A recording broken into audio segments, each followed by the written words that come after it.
All right, so this week's themes and major events. What have we got? What happened? RBA style model predicting more than 25% increase in house prices.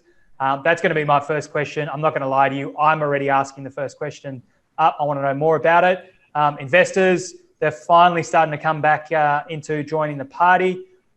Cities, we've been talking for a long time over the last 12 months that the cities are not dead. They're not going to die. It was just a hiatus. And we're starting to see that come back in true fashion. Auction results, I'll tell you in a minute how we did. And of course, Mr. Tipman himself, Lucas, is back to give us some tips as to how you can get yourself onto the property ladder while it is so hot. All right, so auction results. Big week as always. I just want to try and share. All right, so look, auction results. I'm getting tired of saying it. Another bumper weekend, huge amount of auctions. Again, Melbourne, more than 1,200 auctions, just under 80%. Sydney, just under 85%. The key thing across the capital cities, we busted through the 80% mark again. Now, I'm stealing one of the stories, but we have talked about this before. There have been only 6 times in the last 13 years that we've had more than 80% clearance across all of the major capital cities. And guess what? 5 of those 6 have occurred in this year. So anyone concerned that the market wasn't there wasn't the depth, just be aware we haven't had this strong results only once before in the last 13 years. Good to know. Doesn't look like I can click through again, so I continue to have problems. The Real Estate Weekly Buyer Demand Report. For those of you that haven't seen this before, this is what we call a leading indicator. This is showing across Australia and Victoria. Big rebound we've seen in the buyer demand from realestate.com, largest real estate portal here in Australia. I have been mentioning over the last month or 2 months that they've been sort of recording a steady decline since the peak in early Feb. And we couldn't explain that. You know, when we're seeing auction results like we've been seeing, it didn't really make sense to me. We've now seen a big uptick. So I don't know whether that's maybe the people that were looking to buy already knew what they wanted, or they were just turning up to auctions and just buying because of FOMO, or who knows.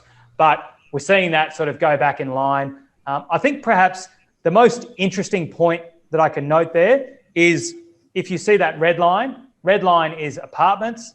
The blue-green line is houses, and the black line is the combined. Now, you'll see that the red line is far stronger over the last few months than houses, which sort of bucks against what we're seeing in the results that, you know, there's been sort of a focus on, you know, freestanding houses. But I think what we're seeing is that people are realising, and I think maybe last week we touched on it, that as the price of houses go up, we expect to see more and more people realise what is affordable and can come back to apartments.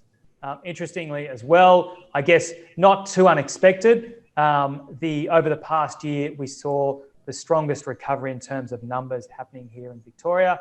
Obviously, those of you who remember, if you are based in Victoria, the corona was a nightmare for us here. Okay, across to rental. Again, we're seeing a bit of an uptick happening now. It's up 10% and increased the most in Victoria. Again, being driven by the increase in apartments. Again, sort of bucking the trend a little bit with what we're seeing. But I think it's, you know, interesting given that students are still locked out, the borders are still shut. You know, has that translated to rental prices going back up in the major capital cities? Not yet. But I imagine that, you know, we expect that will slowly start to come back as the vaccinations get out and things start to come back in line. All right, my favourite question, what is more important, information or knowledge? So I'm reaching out to most of you that are new on this call or you haven't joined us for a little while to refresh you. So information is organised data about something. Knowledge is an understanding from education or experience. Jack, your turn. What's the answer? Knowledge. Good man. So it is knowledge. If you were wondering why, you're going to hear me talk a lot about actionable knowledge. So, very much what we're talking about, as I said, when I broke them down for you, it's knowledge is being able to take in that information, understand what it means, work out whether it's relevant to you, and then be able to set up, a number of key things that you should be looking out for, or what you should be doing for your personal situation with that information. And that in itself is actionable knowledge. And that's really, really key. That's what today's all about, to try and help you build your own database of actionable knowledge. And, very much that's what you need to do to be able to be successful anytime, really, buying a home, but particularly when you've got markets that, are booming like they are now, is to understand so you don't get caught out and just jump on the gravy train without realising whether it makes sense for you. Why is it so important? As I said, you need that actionable knowledge, but more importantly is that there is an information overload out there. We know with the invention of social media and its prevalence, over the last 5-10 years, that anyone can put any amount of information out there. And just because it's out there in the internet, on Facebook, wherever it is, does not mean it's true, does not mean it's relevant to you. And you really need to be able to filter through whether it's coming from a credible source. And even if it is, whether it's relevant for you. So, we know very much that there's a market within a market, within a market, within a market. And you need to understand whether this information is relevant to you, understand whether it's from a credible source, and then whether, what kind of action you should be taking. Typically, we're all creatures of, habit and typically follow the pack. So, arguably the time to be buying is when prices are going down, not necessarily when they're going up. Now, having said that, don't get me wrong, right now prices are going up and we are all telling you should be buying right now because they're going to go up and up and up and up. But it's just, it's an important thing to remember that you need to understand what does it mean for you, and what it means for you could be very different to the person next door to you because everyone has different circumstances and different financial situation. All right, I've been chastising you for including my waffling, probably at least 10 minutes. So who am I? If you didn't hear before, my name is James Maitland. I'm the General Manager here at Salvo. And Salvo, I don't think I mentioned at the start, we're all about helping create homes for people. So if you are wondering, what do we do? What am I trying to sell you today? I am trying to sell you knowledge. Nothing. There is no hard sell. I don't expect you to sign up. There is no process here. We just want to impart knowledge onto you so that you can achieve what you want. And that is about being a home owner, creating homes. So whether that be as a renter, taking your first step, as an investor, or as an upgrader, or even a first home buyer, that's what today's all about. That's what we do at Salvo. Ultimately, that's what all of our businesses are about. And we hope that you can join, or we can join you on your journey through that home ownership experience. Today on the panel, we're joined by Greg Arbeck, Jack Jan, and Lucas Karras. Lucas, I'm excited to say, almost didn't turn up today because he's gotten a little bit excited and he's decided to move from calling himself the apartment king to the penthouse king, as he recently sold a penthouse and was trying to make it 2 from 2. Time will tell whether he closed out that sale, but excited to hear more from him later on. All right, those of you who haven't joined before and don't know anything about Zoom, really, really simple. 2 methods to get involved. Again, if you are on Facebook, unfortunately, we can't, with technology, answer your questions live as well. So do join us on Zoom next week if you want to get involved. The method that everyone loves doing is the Q&A. It's at the bottom of your screen. I can already see a ton of questions in there. I'll read through them. I'll get those questions posed to the panel during this session. If any of you are really confident, we haven't had a lot of people out there do this, raise your hand and I'll let you ask your question live to the guys and any follow-up questions. All right, so let's get stuck into it. I will stop sharing my screen. So first up, while I'm trying to work out this technology, how to stop sharing is Reserve Bank model, 25% increase. What are we talking about? What's happening there? Can someone tell us? Sure, James. Look, the RBA is telling us that we're anticipating, they're expecting a price increase of 25% to happen by 2023. And this is sort of based on a model analysis that's been used by the Reserve Bank. So, I think I've mentioned this before, but, it wouldn't have even been 12 months ago. I remember Jack walking into to my office. He was down, he was doom, he was gloom. He was wanting to go and hand his watches back and everything, saying Reserve Bank has said that, prices, potentially going to drop by 50%. We're talking about a 9 month turnaround. They're going to go up by 25%. So we're talking about, simple maths, 75% turnaround in the space of less than 12 months. Break it down for us. What are we expecting to see this? If that's by 2023, can you break it down year by year? What are we expecting? Sure. Look, more specifically, they are anticipating for 2021 an increase between 8 and 15%. In 2022, an increase of between 9 and 26%. In 2023, 8% increase. So we're looking at a range between 14 to 36%, so to speak. Okay. So it's a pretty big range, but what you're saying is that, potentially 25% is sort of the midpoint.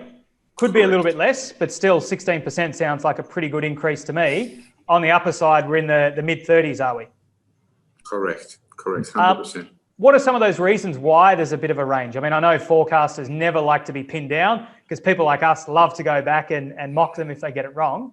But, what's some of the drivers for this range? Look, this sort of model incorporates feedback between construction, rents, vacancies, prices. It also takes into consideration certain factors like risks around population growth and macroprudential regulation. Okay. I've seen a couple of questions coming in as well here, just talking about investors. Are we actually seeing, because, this macroprudential, which is a big fancy word to say, the policing the banks, we've talked a lot over the last few weeks about what the banks did, a few years ago where they targeted investors. Are investors coming back, or are they still too scared to even get into the market at the moment? There appears to be actually that investors are coming back into the market, James. Absolutely. So they've just shown that there's been an increase in the last month in that particular field. And why? Like, what's changed that they're coming back for? Well, I think that usually some property investors are pretty savvy, so they'll have a look and say, well, the market itself is going crazy. And it hasn't been equal. We've seen that units and stuff like that have lagged slightly. But as a result of all these things, a lot of projects have been put on hold. So the investors are looking at it and going, well, hang on. These projects have been put on hold. Borders will reopen. People will stop flooding in. And as a result, there could be an undersupply of property. And it's probably a good time to now start getting in while there are projects available. Okay.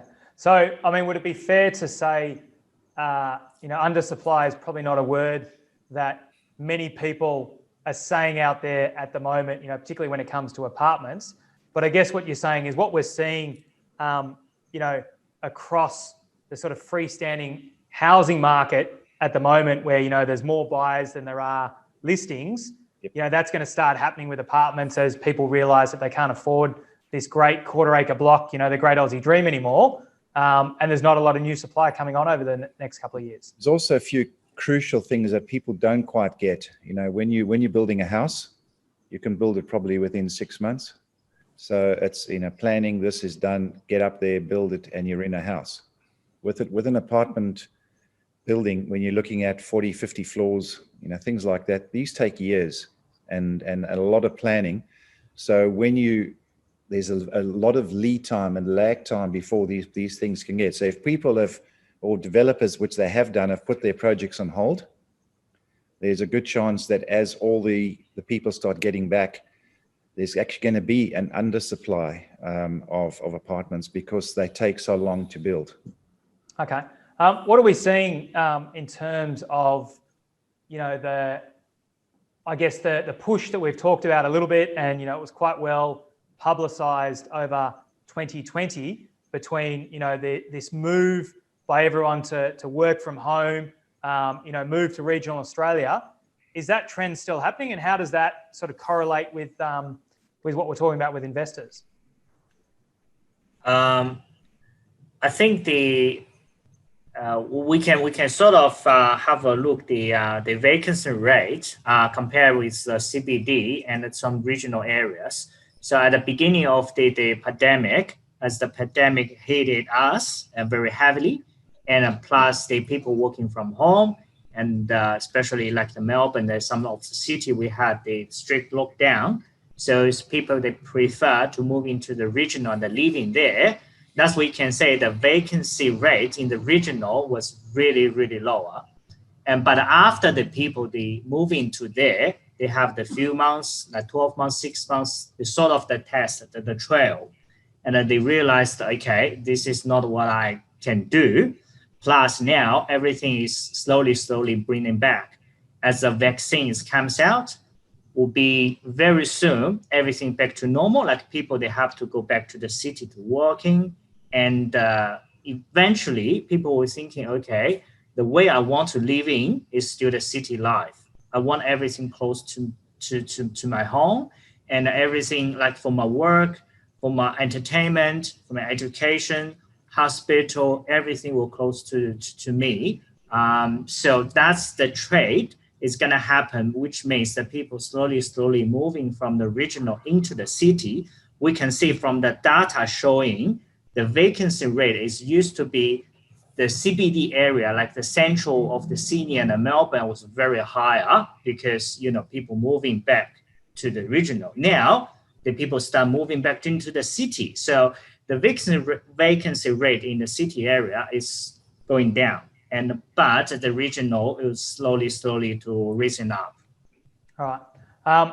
So I want everyone on the line just to really think about what Jack said. And I want to just, take a pause for a second. The reason why everyone loves living in the big cities is for everything that we've come to get accustomed to from the lifestyle. It's being able to go to the footy games, having 5, 6, 7 different games on every weekend. It's the cafes, the multiple different cultures that we've got, the convenience of multiple schools, the fact that, you have walkable type suburbs. You've got all these conveniences. And I think for any of you that are concerned or you've been thinking over the last 12 months that perhaps you should be focusing on regional, Jack went through it all there. And I wanted you to take this moment and just remember why you love living where you are, and all the conveniences that you've got. So if you are thinking of being an investor, just remember that your tenants are going to be just like you. They're looking for these conveniences. They want that lifestyle.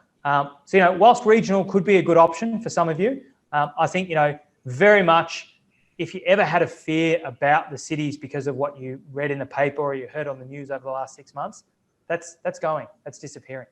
So I think it's important to take a moment to remember that. All right, another question that's come through here. These auction results are so high.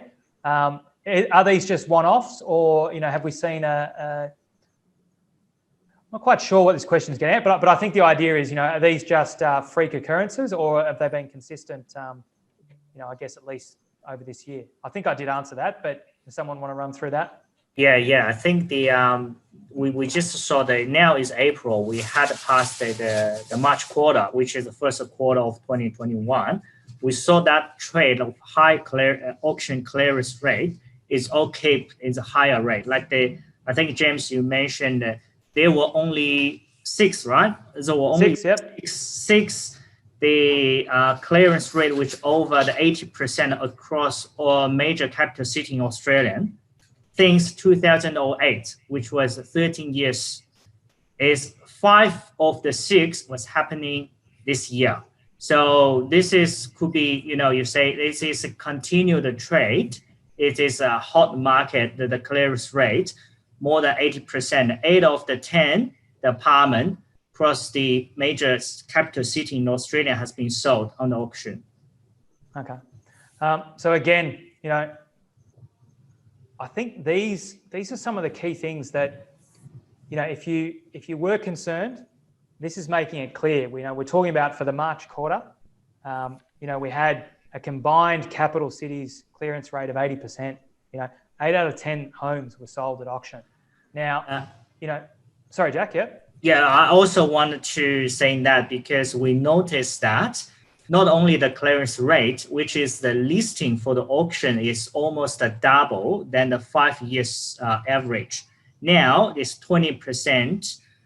It's reached to the 20% of the total listing of the auction listing. It used to be not even 10%, which also makes the market is so hot. The demand is so big because once the market is hot, the sellers, the vendors, the landlord, they rather to put the property on the auction because it's more competitive, it's more competition, so you could get a better result. So as long as you say, the more auction listing comes up to the market, which also means the market is extremely hot.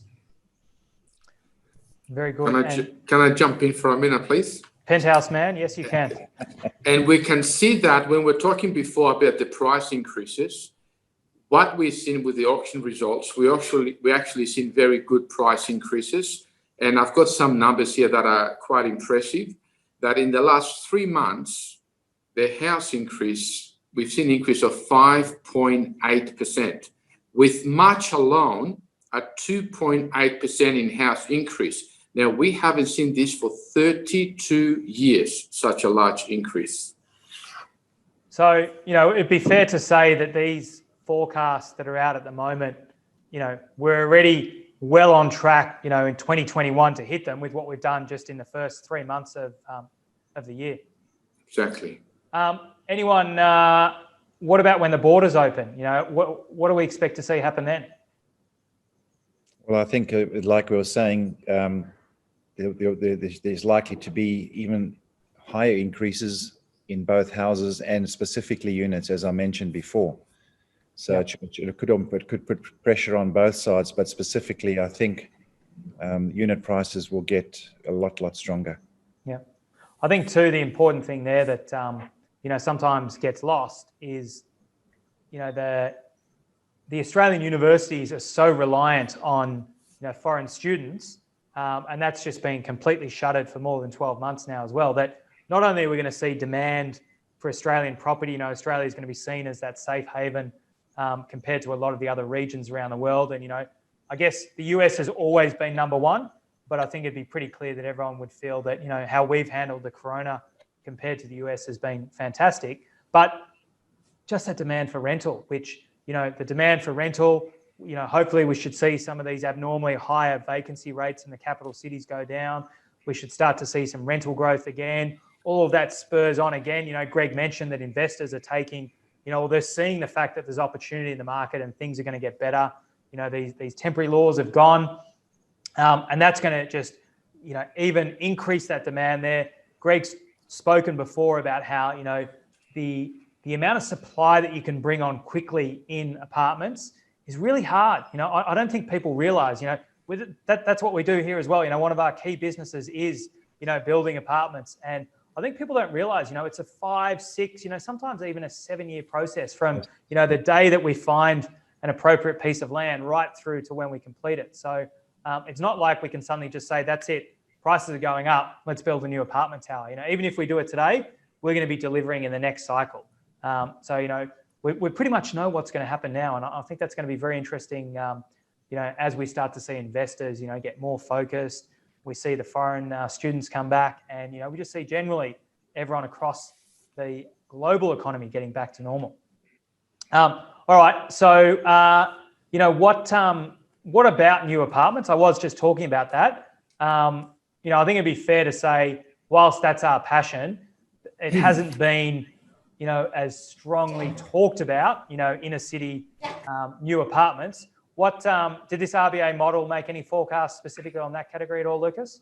Oh, it sure did. It sure did. So look, for brand new apartments, they're expecting, the forecast is for 2021, a 17% increase.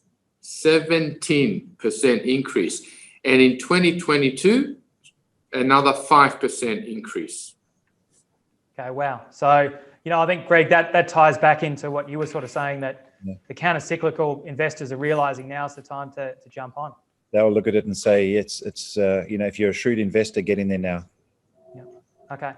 All right. Just conscious, we're almost at the top of the hour. So, we've talked a lot about what's going on, particularly I think, it'd be fair to say that if you are a seller at the moment, there's not a lot that we can help you with because these are the easy times to sell. We're probably going to be able to give you more value in the tougher times. So really, I guess, thinking about those people that are looking to buy, even if you're looking to upgrade, when you've got a market like this, how can we help? Someone got any ideas? Maybe all of you or one of you have got some ideas as to how we can help those callers on the line now. How can they beat the competition so they can get in now? Sure, James. Look, there are... I knew it'd be him. Greg, I was looking at you. I was looking at you, Jack, but I knew he'd jump in with the tips. Yeah, look, I love giving tips. I love helping people. So, look, there are some certain things that purchasers can do to put them ahead of their competition right now. As you know, there's so many people competing for the same properties. So I'll quickly run through some of the things that you can do to put you ahead of the competition. Give us the first tip. Okay, settlement periods. So normally, traditionally speaking, settlement periods are between sort of 30, 60, 90 days. But right now, it's not uncommon to see settlement periods of 6, 12, or even 18 months. So, So sorry, you're actually saying to offer a longer settlement.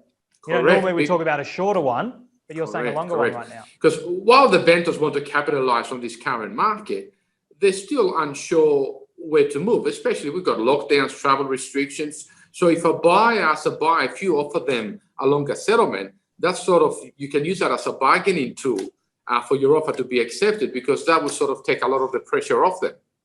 Okay, that's an interesting tip. I wouldn't have thought about that, but it makes perfect sense. All right, give us another one. All right. Listen to this one. Buyers offer to become landlords. So obviously, as we said before, to bridge the stressful gap for the vendors finding a new place, sell them back the house you just bought of them. Many vendors want to sell their house to see how much money they're going to get. Once they know what they're going to get, then they go and buy something else. So getting a long settlement doesn't work for them because they need to have their cash in order to purchase something else. So, you know what? Offer to lease it back from them and tell them, you can lease it back for 6 months. So have an early settlement, but lease it back from them. So that tip 1 and 2 are sort of the same thing, but just dealing with people, whether they say, look, I need the money now for whatever reason, or those that say, I just want time to move out and I don't want to be beholden to you as my landlord. All right, come on, give us another one. I'm sure you got more. This might surprise you. Speak from the heart, my specialty. Look, there's a lot of sales that's happening now, and some of them are like maybe children selling their family homes, deceased estates, regretful sales. So a lot of times, when you're a non-occupier and you write a heartfelt letter and say, what, I love the gardens. I want my family, my children to grow up in this area. I really love what you've done with the house. So just get emotionally involved, and that sort of will give you advantage against other potential purchasers. So I know the stereotype of your background is that you'll come in and rip out the garden and concrete it all. So should you write that in your letter, or should you be writing that you're going to maintain the garden? No, not good for me. Yeah. All right. Have you got any more tips? Of course I do. Be prepared. As you know, houses are snapped up in a matter of days. Now, this is an interesting figure. A house in Melbourne currently lasts for the market up to 29 days. It used to be 5-6 months. So now the period is shorter. So you have to be more prepared now than you've ever been. So go get your pre-approval. Do your building inspection.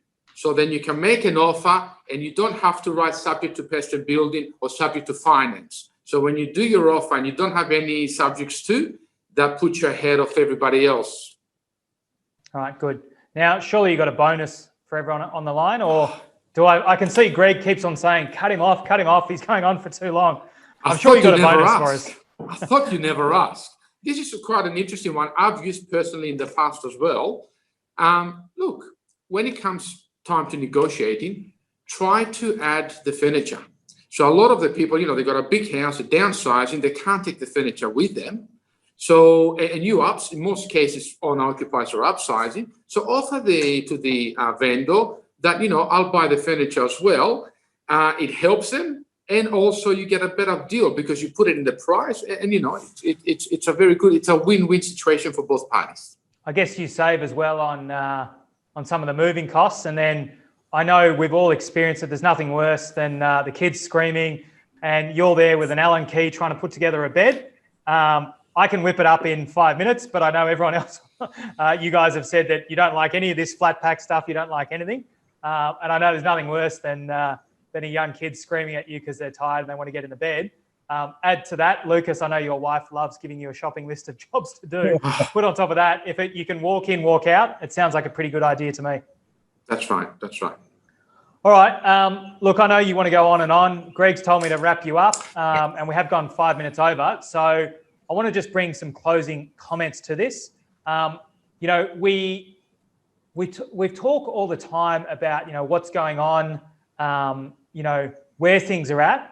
But I think most importantly is, you know, what can you be doing, as I said at the start, to sort of set yourself up and make sure that you're in the best position possible to capitalize on things. The way that I see it moving forward is that, you know, you got two ways forward from here. The first thing that you can do that everyone knows is do nothing. You know, maybe you didn't like what we were talking about. Maybe you're happy with what you've got. Or you just had us on mute, which, you know, I know we go on and on and on. So I don't hold that against you. But I just want to say this one thing.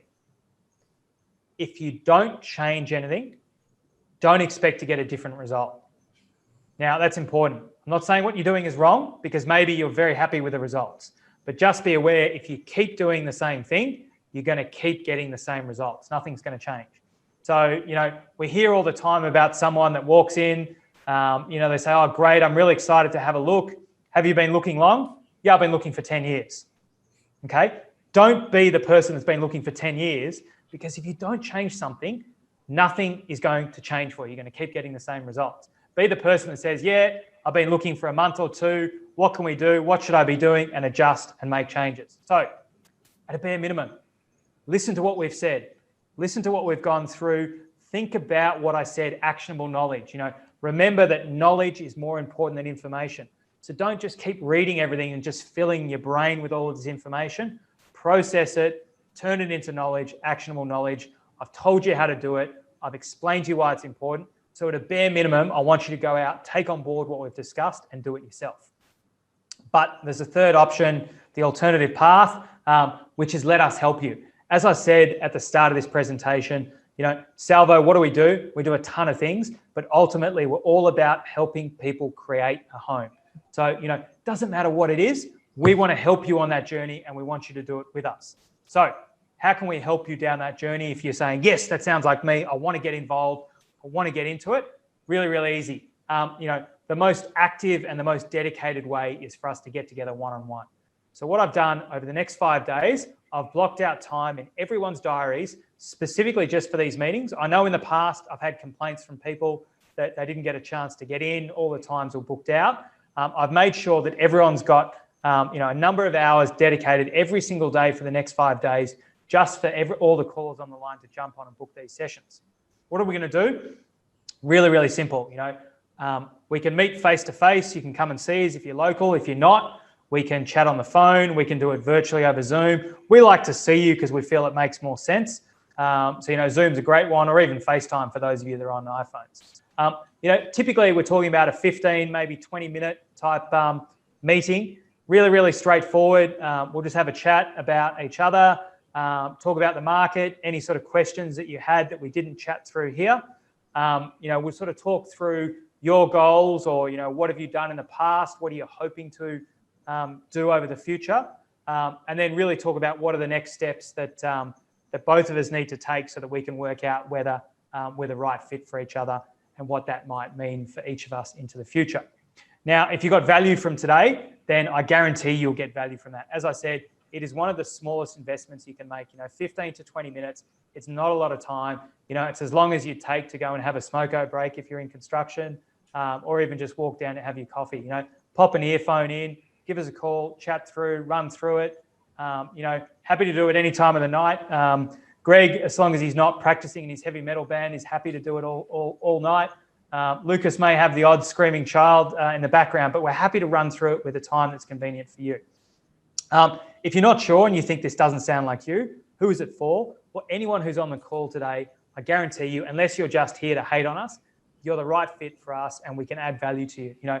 But to get into it a bit more detail, you've got to be focused. We do need you to actually be prepared to take action. So like I said, with that example, if you've been looking for the last 10 years and you're not prepared to change anything, then we're probably not going to be able to give you value.